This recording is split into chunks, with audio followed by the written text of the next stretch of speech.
Hello મિત્રો, આજે હું કંઈક ખાવાનું કે એવું કંઈ નથી બનાવી રહ્યો, પરંતુ જીવન જીવવા માટે ખૂબ જ જરૂરી વસ્તુ છે એ બનાવી રહ્યો છું.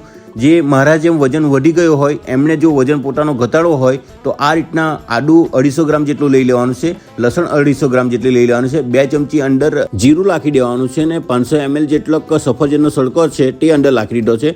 ને સફરજનનો સળકો મેં એમેઝોન પરથી મંગાવ્યો છે. જે કાંઈ પલ્સ બચે એને આપણે ગણીએ કાં તો કાપડના ટુકડા કરીને બરાબર ગાળી નાખવાનું છે.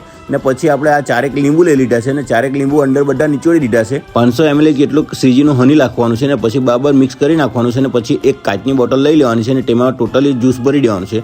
જ્યુસ ભર્યા પછી ફ્રીજમાં મૂકી દેવાનું છે. ઘણા લોકો આ જ્યુસને ગરમ પણ કરે છે, પરંતુ મારું માન્યતા પ્રમાણે આ જ્યુસમાં રહેલા તત્વો તૂટી જાય છે, એ માટે હું ગરમ કરતો નથી. સવારમાં એક ગ્લાસમાં હુંફાળું પાણી લેવાનું છે ને એમાં 1 ચમચી નાખી દેવાનું છે. પછી અઠવાડિયામાં તમે 3 વાર પીઓ કે પછી 1 દિવસ છોડીને પીઓ, પણ ખરેખર સેહત માટે જરૂરી છે. ને તમને જો આ વિડીયો ગમ્યો હોય તો લાઈક ને ફોલો જરૂર કરજો આપણા વિડીયોને.